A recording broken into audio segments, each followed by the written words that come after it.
توانید از یک طرف تهدید بکنید و از بین بردن و از سوی دیگه ادعا بکنید که طرفدار گفتگو و صحبت هستید.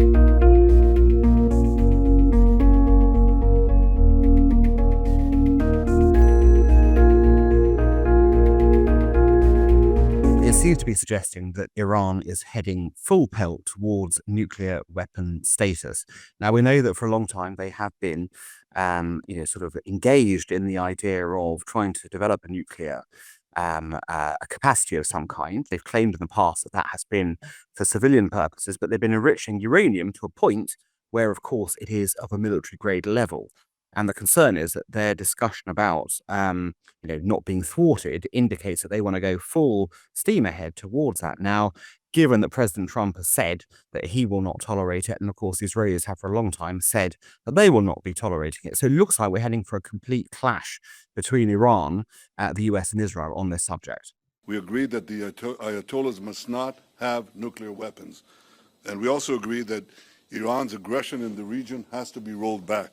The common theme in all of these challenges is Iran. It is the single greatest source of instability in the region.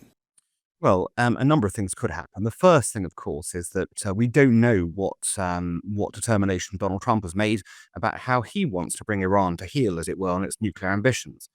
The options range from full pressure, which was the economic campaign he mounted before when he was in his first term to try and stop Iran by starving it of finance for this program, or it could go to trying to, sign a new treaty. It's worth noting, for example, that the JCPOA, the rather ill-fated Joint Comprehensive Plan of Action, which has totally failed to stop Iran from developing its nuclear capacity, is actually ending, or parts of it ending this year. So there could be a concerted move to replace that with a much tougher treaty that will actually keep Iran in play, or rather in its place when it comes to this. Or it could even be military strikes. The one thing that we know is that Donald Trump has said he will not tolerate a nuclear Iran. We know, of course, that Israel has similar ambitions, and whether the two of them work together on this or separately, it's quite clear that both powers are very concerned with the repercussions of having this particularly dangerous regime with the ability to strike at its neighbors or further afield with nuclear weapons. Well, Iran's whole strategy in the Middle East has totally fallen apart since October the 7th.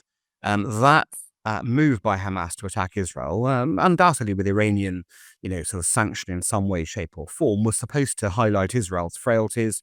And it did look like that might be the case when it came to the first couple of months. But after that, Israel's totally turned the tables on Hamas, destroyed its military capabilities, although it still does exist, of course.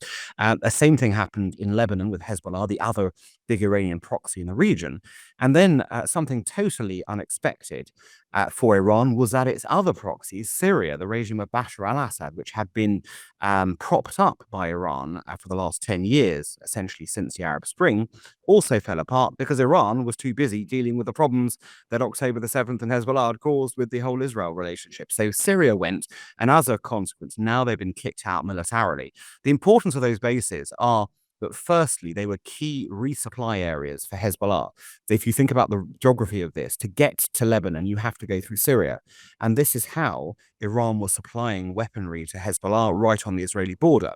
The second factor here, of course, was that the Iranians were trying to use the Syrian border as well as another, area where they could menace Israel. Now both those things have gone. It's going to be much more difficult to resupply Hezbollah, which is diminished anyway, given what Israel has done. And of course, there's no route through Syria or indeed the ability to use Syria for that purpose. So Iran has been terribly weakened by events of the past few months.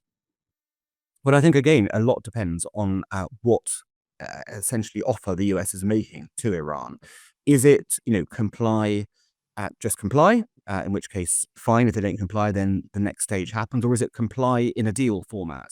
If it's a deal format, we'd be expecting, obviously, some kind of negotiation to take place and a deal to emerge at the other end of that. And of course, if Iran refuses to engage in that process, the US would undoubtedly ramp up the pressure in any way it could do. I mean, initially that will be economic, as they've already started to do, but that could very easily turn kinetic in the form of military action of some kind.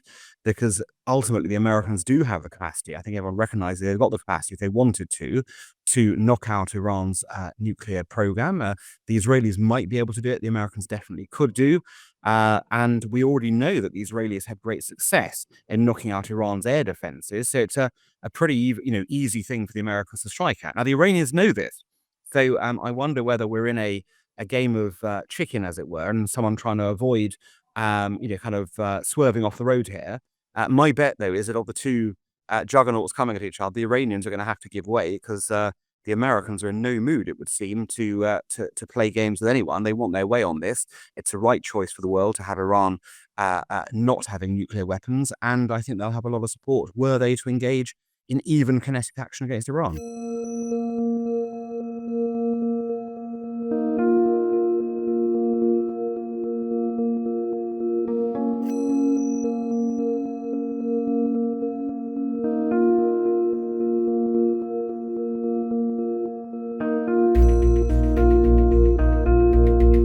Well, it's deeply concerning that once again, British citizens have been seemingly seized in Iran by the authorities. Now, it's quite obvious that these two are ordinary holidaymakers going about their business, trying to do their round-the-world trip. The problem is that Iran has repeatedly taken Western hostages, which it then imprisons and utilizes in the form of leverage to try and get negotiations out of the countries concerned.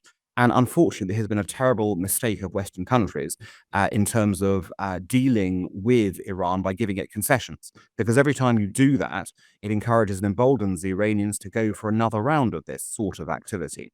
What should be happening, frankly, this moment in time, is that the Europeans get serious in the way that the Americans have done and threaten the Iranians with severe repercussions should they not return these people who are clearly blameless of any crime, and stop the Iranians from taking advantage of us through these, sham negotiations. The only people it helps is the mullahs regime, and we don't seem to learn our lesson. We allow people to go to Iran, encourage them, to head in that direction, say there's no particular problem. In reality, there should be a blanket travel advisory to say, don't go to Iran because you might be arrested, just as you could be arrested in Russia or potentially China as well. If you do it, you're taking your life in your own hands, and we're not coming to your rescue if you're paying that price. And unfortunately, this couple, they weren't obviously told that, so I suspect there'll have to be some deals occurring in this way. But there are two ways you can get a deal, aren't there?